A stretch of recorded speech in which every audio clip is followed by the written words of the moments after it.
Hey, hey, hey, a little kombucha in the morning. Pajama Gramma, Sharon Horne-Ellstrom here with part 4 of The Cause, which is secret 2 in our Expert Secrets book. Now, this is kind of an advanced strategy, and I'm going to admit to something. I haven't done it yet.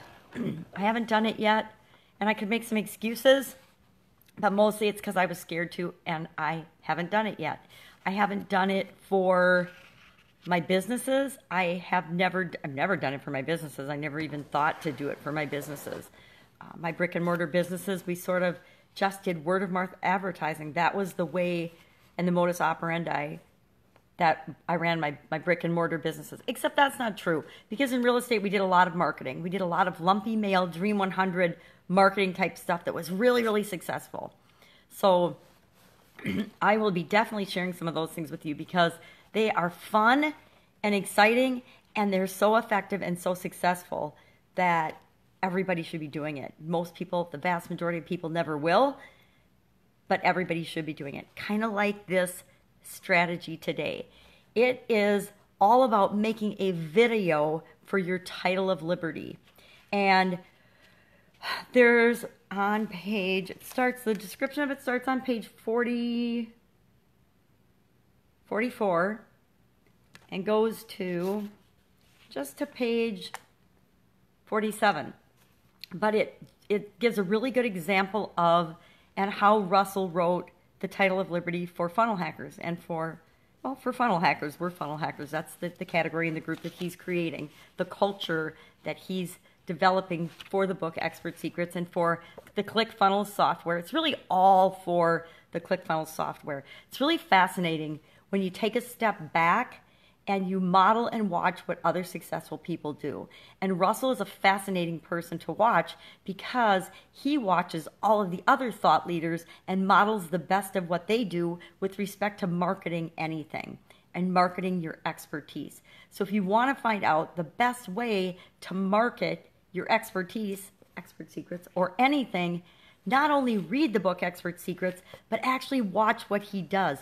Watch his videos, watch his podcast, listen to his podcast, watch his videos, listen to the other podcasts, watch their commercials, watch his advertising, watch all of his webinars, pay attention, take notes, and see what he's doing and how you could apply what he's doing and how he's doing it to what you want to do.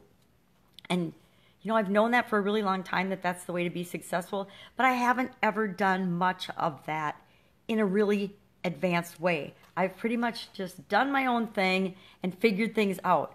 I'm going to tell you, that's a hard way to run your life and run your businesses, to figure everything out on your own. That's the super hard way. So why not be smart like Russell, learn from other people, take the pieces out of what they're doing that's really, really effective and that will work for you, and do those pieces.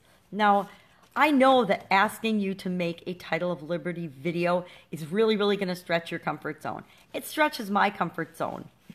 But we're going to take the manifesto we created and we're going to put it in the script that Russell shares with us of how to present our title of liberty in a really, really powerful way. Think of the the theme song to any series or any show that you watch. Every series, every show has a little introductory video clip. And now here's another confession. I have a podcast, Pajama Gramma podcast. I've actually, since, in just the last month and a half, I guess March, April, May, it's probably been almost 2 full months now. I've done hundreds of episodes, hundreds of them. And I've published them, and I still don't have my introduction, my title of liberty, or my call to action, end of clip, on any of my podcasts. And the reason is, I don't know how to do it. I now have a script to do it, so I'm going to be using this script, and I'm going to be creating a script like this for my Pajama Gramma podcast, just like I am, but for this assignment, I'm going to be doing it for my painkillers group, for my group of painkillers. I think that's what I'm going to call them. I don't know. It might be a little controversial to call them killers, but come on. We want to kill our chronic pain. We don't want to just be knocking it down a little bit. We want it frickin' gone and out of our lives. At least that was and has always been my perspective. I don't want to deal with it at all. I want it gone. I want it fixed so that I can have an awesome life, not struggle and feel terrible all the time. Nobody wants to feel bad all the time. And we certainly don't want to hurt all the time. So I'll do it for that. But I'm also going to use this as my motivation to actually get my introduction for my podcast done. And then I'm going to have to actually outsource it and have somebody else that puts on the front, the beginning, and the ending clip. Because I didn't want to wait to start my podcast because I didn't know how to do those things. Now, will it make a huge difference? Will I get a lot more listeners if I have the introduction? Probably. I honestly believe that people are looking for some consistency and some sort of, hey, yeah, I'm in the right place. This is the theme song. And yes, I can relate to that. Because this video is all about speaking directly to your ideal client and using it as a sifting or sorting tool to only attract the people that you want to work with, which is how it's got to be, because otherwise you will die working with the wrong people. It will suck the life out of you. How do I know that? A lot of really bad personal experiences that I wish I'd known all this when I was starting my businesses, not now that I've had them for decades. So, title of liberty. I want to also mention somebody that I recently was attracted to and ran across, named Landon Porter. He runs a Facebook group called Getting Clients Without Being Salesy. And I was attracted to that because, like a lot of us, I don't want to be salesy. I don't want to sell anybody anything. If what I have to offer is for you, I want you to say, oh my God, that is for me. I want that. I know I need that in my life. Sharon can help me do that. That's the extent of how salesy I want to be. I want to sift and sort people so that they know that they're in the right place and what I have to offer is truly for them and they can resonate and relate to it. And on Landon's group, he's got something on the front end of the group that indoctrinates everyone into the organization with their way of thinking. Now, it's a really different way of thinking and the way of approaching online marketing and sales and how to treat other people. It's freaking awesome, but if you don't believe the way they sell, if you don't believe in people being themselves, the indoctrination you'll leave. You'll just leave. And I will admit, Landon, the first few videos, I had to sit and really make myself watch them and decide whether it was for me or not. And I knew exactly what he was doing. He has a whole gorilla theme. So he actually starts his introduction videos. You know how people like me, we jump right in and start talking and are all excited, or say, hey, hey, hey, or hello, hello, hello, which I don't know why, but I got to get rid of that triple threat thing in the morning because it's super annoying to my family. And it even annoys me. So I don't want to be annoying as the first thing I say in my videos. But what he does, he starts out really slow, and maybe he'll be making funny gorilla faces or looking at you funny like a gorilla would. And, it's for a relatively long period of time at the beginning of each video. And I knew he was doing that on purpose to filter people out, but I still had to do my natural resistance to think, this is weird, this is different. Do I really want to watch this and wait for him to do his funny faces and get through his gorilla routine to get to the content of what he's got to say? But his messages are so powerful and so wonderful and so spot on target with the group of people he's trying to attract, which is people who are independent thinkers, who think for themselves, who want to provide their services and change the world, but in a way that is really genuine and authentic and real and who they really are. And that annoys a lot of people, and they go away. And that's exactly what he wants. He wants to filter out the people that just want to come in, learn some sales tactic that will get them the ability to manipulate people, and they go away. And that's the people he wants to filter out. And I actually know somebody that went into the group, kind of spammed a message because they didn't pay attention to the group, which is, one of the biggest mistakes I will admit I've made as a new person online. And there's a lot of people that are new, but he doesn't want to deal with the people that are brand new and wanting to do salesy tactics. He wants to filter those people out because he's looking for a more advanced person who's ready to be themselves and wants to authentically help people through what they offer for goods and services. So it's a really amazing example. I would say go to the group and go through the treasure hunt just for the experience of seeing somebody who is doing an absolutely phenomenal job with their group in creating the culture that they want and the exact people that they want to work with. I guess that was a big enough advertisement for Landon.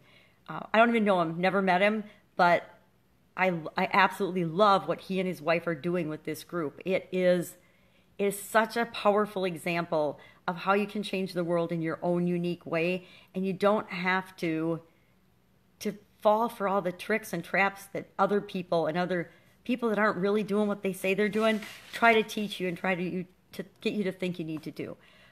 But the whole title of Liberty thing, we got to do this. I've got to do this. You've got to do this. As scary as it might seem, we need to do this for the people that we want to draw to us, the people we want to, whose lives we want to change. So we're going to follow the script. I'll give you a worksheet for all these things because I don't know about you, but I think that the action sheets or the worksheets make it a lot easier. If I have step-by-step questions and things to fill out, that makes it easier for me. So the first thing we're going to do is we're going to identify ourselves as the charismatic leader. So we're going to say what our name is. Hey, my name is Sharon Horne-Ellstrom, or my name is Pajama Gramma. He says in the book, my name is Russell Brunson. You want to tell people who you are. And then the second thing is you want to identify your movement. You want to actually delineate the us versus them. You want to start right off the bat with that.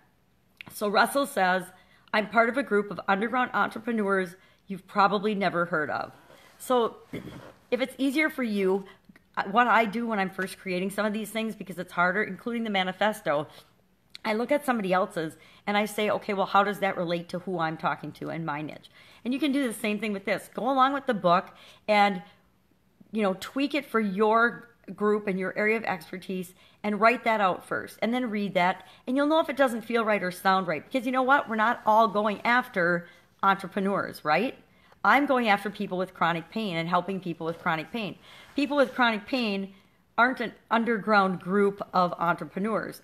But what are they? What describes them? So tweak it and do it with your particular audience. Then part of identifying our movement is we want to take a stand. We don't want to be, remember, in that milquetoast vanilla ground. We want to be in the prolific zone. We want to be showing people and sharing what is our unique selling proposition, what makes us different. So first we want to take a stand, then we want to show them what makes us different. Because, who can I pick on right now?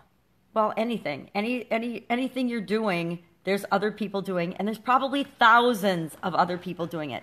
Think if you're doing anything in the area of expertise for people online, copywriting, internet marketing, if you're an agency, if you're an author, if you're a life coach, if you're a coach of any kind, if you're wanting to start an expert business in just about anything you can imagine or say, there's thousands of other people trying to do the exact same thing or wanting to do the exact same thing. And that's awesome because there's billions of people on the planet and not all of them are going to relate to you. Not all of them are going to relate to me. And goodness gracious, thank goodness, because we don't want them to. We are, even if we build a team, we can still only ever, any of us with our organizations, serve a small percentage of the population. I mean, even Tony Robbins, although he's spoken to millions of people, it's probably, I don't know how many millions, but millions and millions of people, he can still only talk to millions and millions of people. And there's billions of people on the planet. So he's still only ever serving or influencing or impacting a small percentage of the population, right? So there's plenty for all of us. We live in an abundant universe, and there's plenty of business for all of us to truly be ourselves and just change our piece of the world. So we have to do that by carving out and attracting our piece of the world. So we do that through taking a stand, having our unique selling proposition, which is what makes us different from those thousands of other people. And you know what makes us different from all those thousands of other people? It's you. It's who you uniquely and specifically are. It's the things that will attract you to people. It's the quirky little things like being a pajama grandma with a side ponytail. Or because that's going to, let's be honest, and the itchy nose. That is going to turn a lot of people away. A lot of people are going to be like, you know, what's that lady with the weird ponytail in her bathrobe got to teach me? She doesn't know anything. She's just an old lady in her pajamas. I'm not going to listen to her.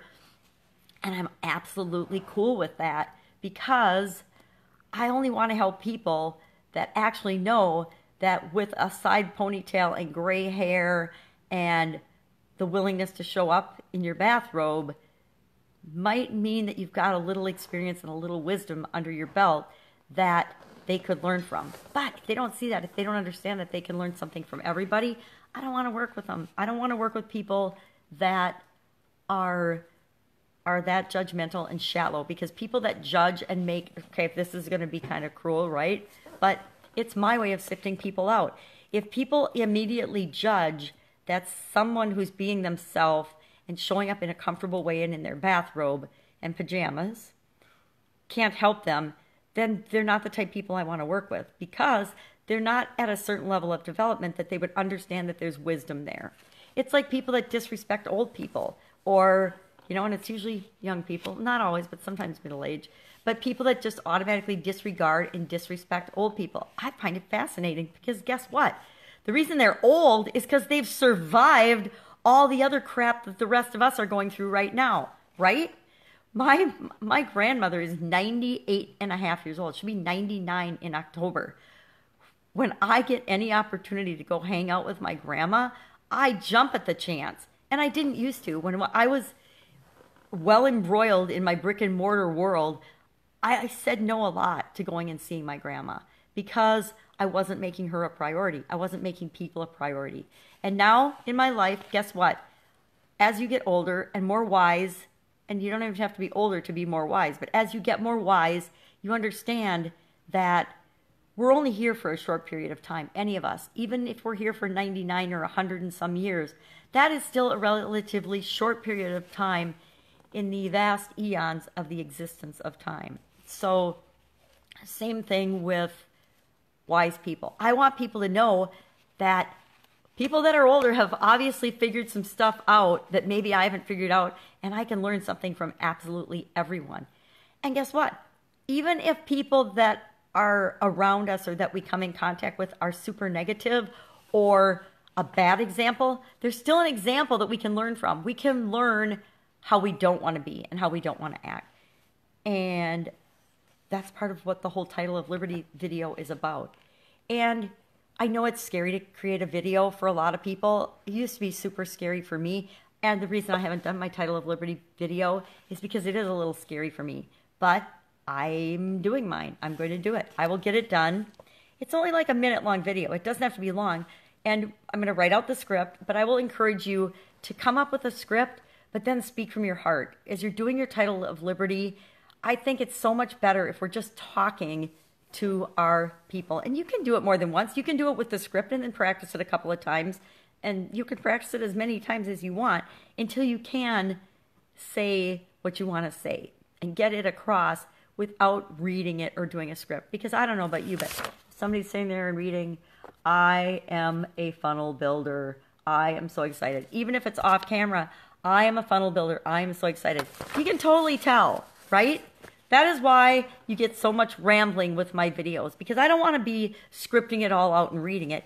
If you have to script it all out and read it, it tells your audience that you don't really know your stuff, or worse yet, it tells them that you don't believe in what you're sharing with them.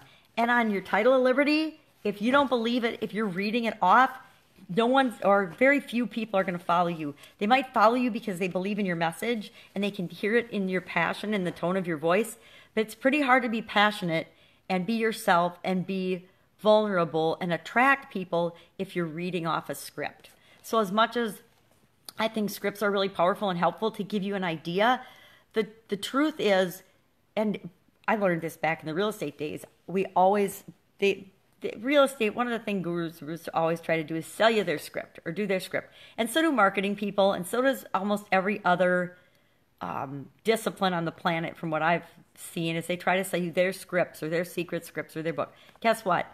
Scripts are never, they're a guideline. They're not an exact science. Have you ever had a telemarketer that you are talking to, or somebody in customer service that you call, and you can actually tell that they're reading off the script? They've got the script in front of them, And you can actually tell in their voice because their tone is na na na na na na na, and they read in a different style than they actually talk. I mean, I read very differently, especially with my magnifying glass, than I talk.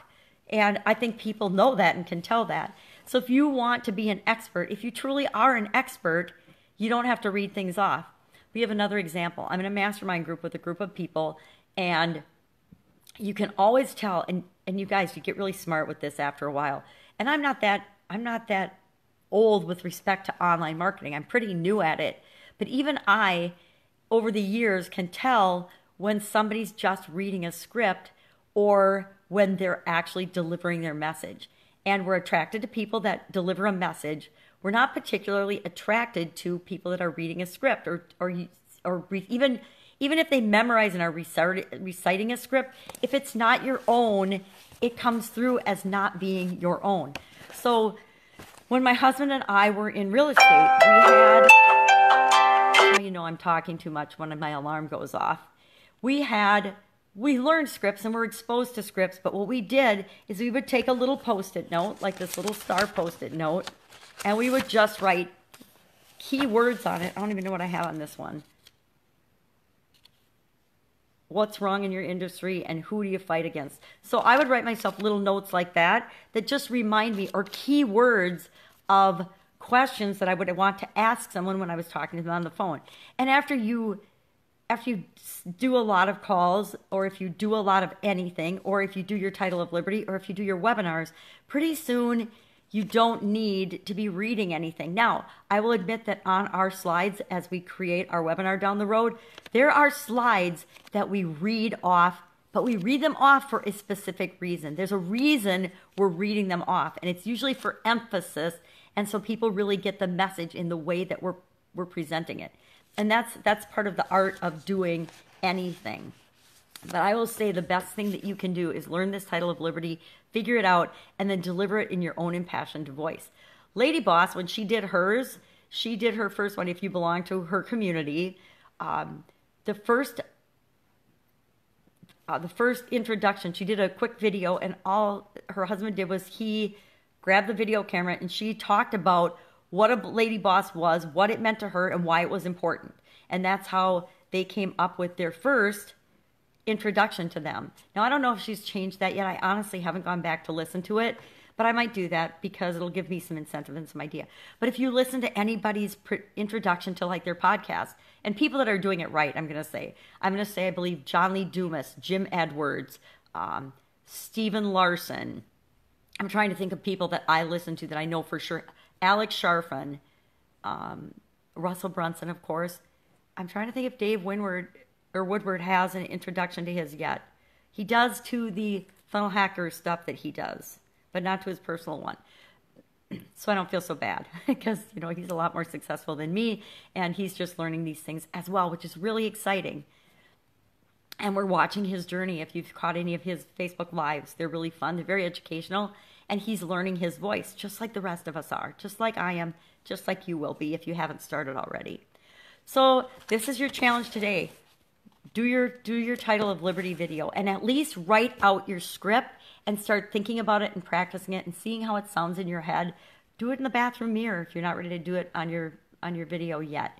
And then over the course of the next couple of weeks, I'm going to check back and I'm going to challenge everybody to do and share our Title of Liberty videos. Because number one, you'll probably find some other people in this group that are your direct market, people that can really relate to what you're offering and what you're doing, and that want to be a part of your tribe or your culture or your group or your killers or whatever you're going to call your particular following in your area of expertise. So that's it for today. I think I've rambled long enough since my alarm went off and I've got kids to wake up. Go out, make it a fantastic day. Get to work on this. I'll get your sheets ready, and it's going to be a challenge. I'm going to admit it's going to be a challenge. It's why most businesses don't do it and don't have it, but it's what will attract them to you. It's what will attract people to your podcast. So I got to get my podcast one done. It's what will attract people to your videos. It's what will attract people to everything. So go out, make it a fantastic day, and get this done. You can do it. Bye.